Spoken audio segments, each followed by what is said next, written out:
Welcome to our channel, Behind My Story. Please like, share and subscribe. Friendship is not a word that is easily described.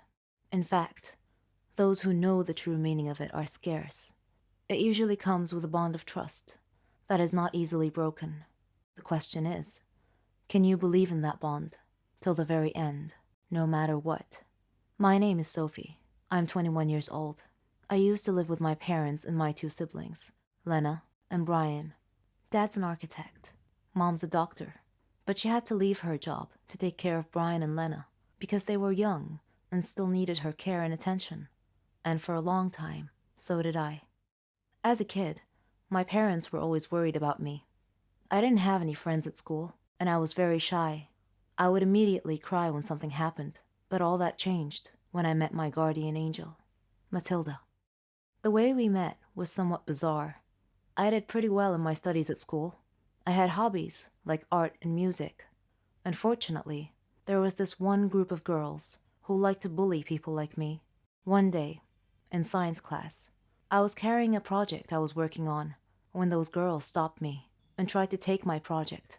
Just when I was about to cry and let them steal it from me, a girl appeared and told them to leave me alone, or else they would have to deal with her. When they saw her, they looked frightened and left in a hurry. I didn't know the girl, but when I turned to look at her, I saw that she was a tall brunette with a beautiful smile.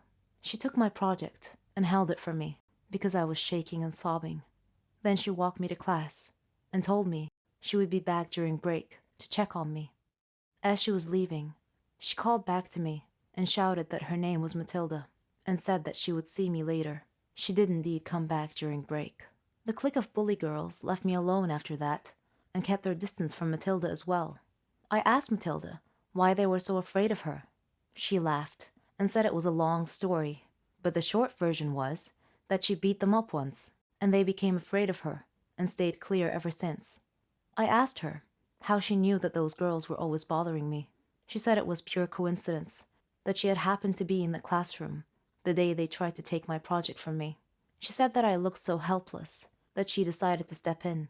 I asked her to be my friend. She teared up a little and said, "Of course," and from that day forward, we became the best of friends. I was cheerful every day now, and we grew closer and closer together. The happiest days of my life. Her story was unusual.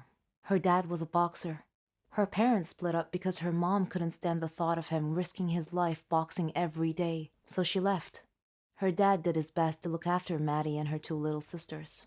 Then, one day, he was killed by thieves who robbed him as he was coming home from work, leaving Maddie to raise her siblings alone. This heavy responsibility matured her and toughened her character. She taught me to be bold, to love adventures. I feared nothing with her there. I dealt with situations decisively, without hesitation. We were like two separate halves of a ship sailing in the dark that happened to find each other one night and came together to complete each other. This was how I met Maddie, and our friendship grew stronger year after year. Maddie and her sisters were like my own sisters. We were all one big happy family, until something happened that disturbed the fabric of our universe. I enrolled in the College of Engineering, while she enrolled in a different college. The first year of college was difficult for me, because I missed Maddie so much. But then I tried really hard and focused on my studies. In my third year, I met Matthew, a player on the college basketball team. During that time, I was working for the college newspaper, and I was assigned to interview him. He was smart, handsome, and had an inspiring story. His parents died when he was young, leaving him responsible for his younger brother, so he decided to work and earn money while pursuing his dream of being a basketball player. By the time we met, he had a chance to play in the NBA. We had a connection, and he proposed to me. I wanted to tell Maddie so badly, to share this wonderful news with her, but I couldn't. Maddie had completely disappeared that year, and I hadn't seen her at all. I didn't know where she was or how to reach her. Then, one day, I got a call from her. Her voice sounded distressed, maybe because her responsibilities were such a burden on her. Either way, I was glad she called. She seemed sad, and I asked her what I could do to help. I told her that I wanted to see her, so we could catch up. She agreed, and told me that we needed to get together soon. When we finally met, I saw that she had lost a lot of weight.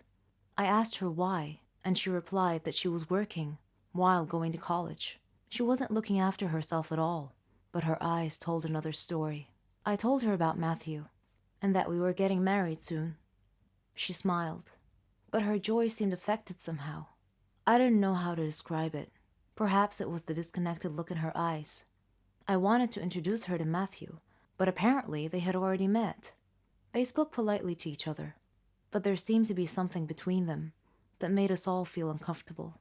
I didn't know what it was. A while later, Matthew was always nervous about something. He always seemed to be busy with training or games. But was that all there was? At the same time, Maddie had started acting weird as well. Something was going on between them, but I couldn't quite put my finger on it. Whenever her phone rang, Maddie wouldn't answer, or even look to see who was calling.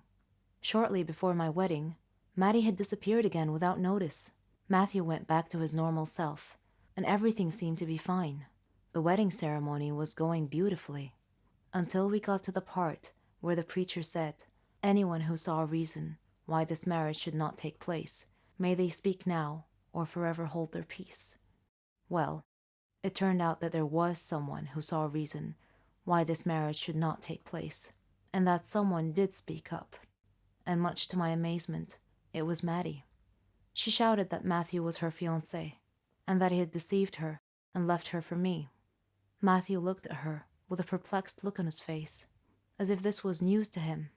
I felt like time had shifted into slow motion. I had to be dreaming.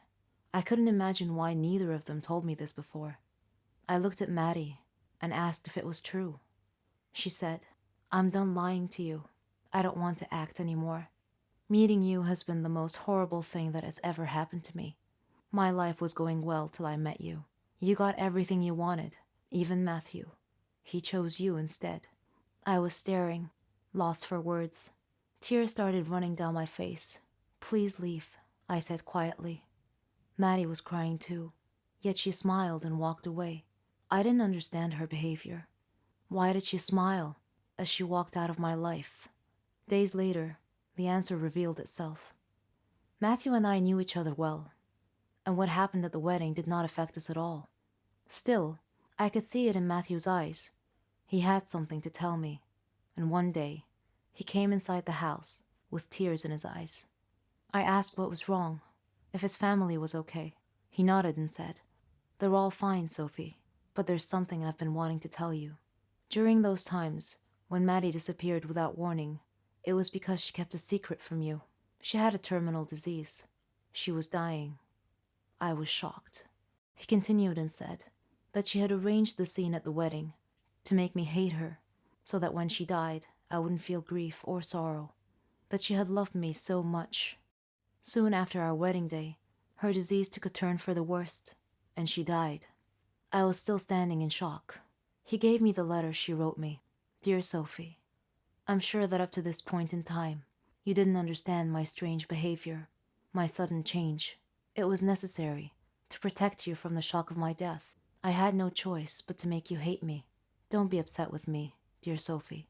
These are the last moments in my life, and I just wanted to tell you that I love you. Forever friends, Matilda."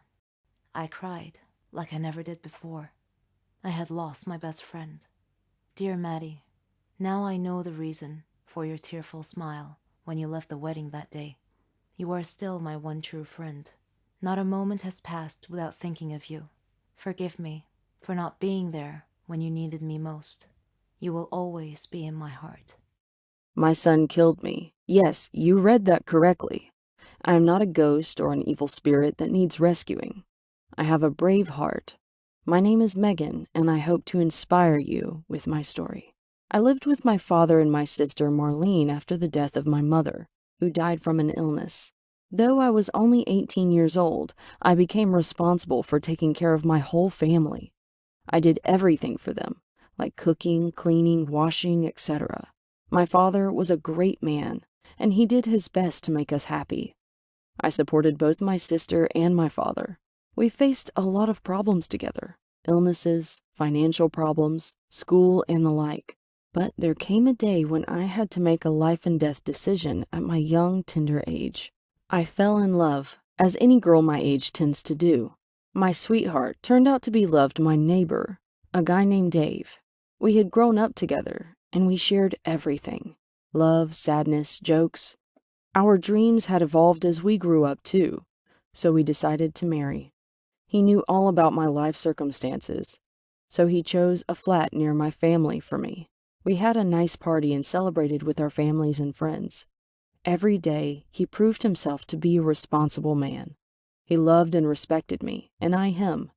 Finishing my studies was one of my dreams, and Dave supported me in every way to achieve it.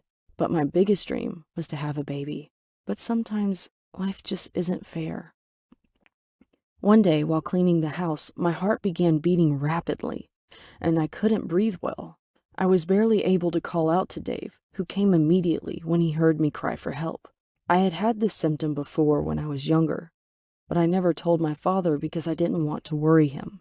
Dave took me to the hospital, where a doctor said I had a serious heart condition. And not only that, I was pregnant too. Pregnancy and a heart condition do not a good combination make. So we had to choose between the baby's life or mine. My father and Dave asked me to abort the baby. Though they tried hard to persuade me, I resolutely refused. I agonized a lot during my pregnancy. My father and Dave were so worried for my safety. My father and Marlene left their flat to live with me. In addition, Dave cut back on his working hours to stay with me. The day came when I went into labor. They took me to the hospital, where the doctor checked me over and pronounced that my condition was so serious that I wouldn't be able to survive the childbirth. My family and I were shocked. I held Dave's hand and told him that I was strong enough to survive this. Dave hugged me, crying tears like a river. I was so afraid, but I did my best to hide that fact. I looked to my protruding belly and said to my baby, "I want you to know that I sacrificed myself for you. You had better grow up to be a great young man. I love you." Then the baby started pushing its way into this world. The scene fades to blackness. The baby is born. Suddenly, a year later, a birthday party is being held. The baby is now 1 year old. A woman is singing with the baby and her family. The woman looks at you and winks. Megan says, "Haha, fooled you. I lived through the childbirth. Sometimes life gives us a second chance, but you have to be willing to accept the risk."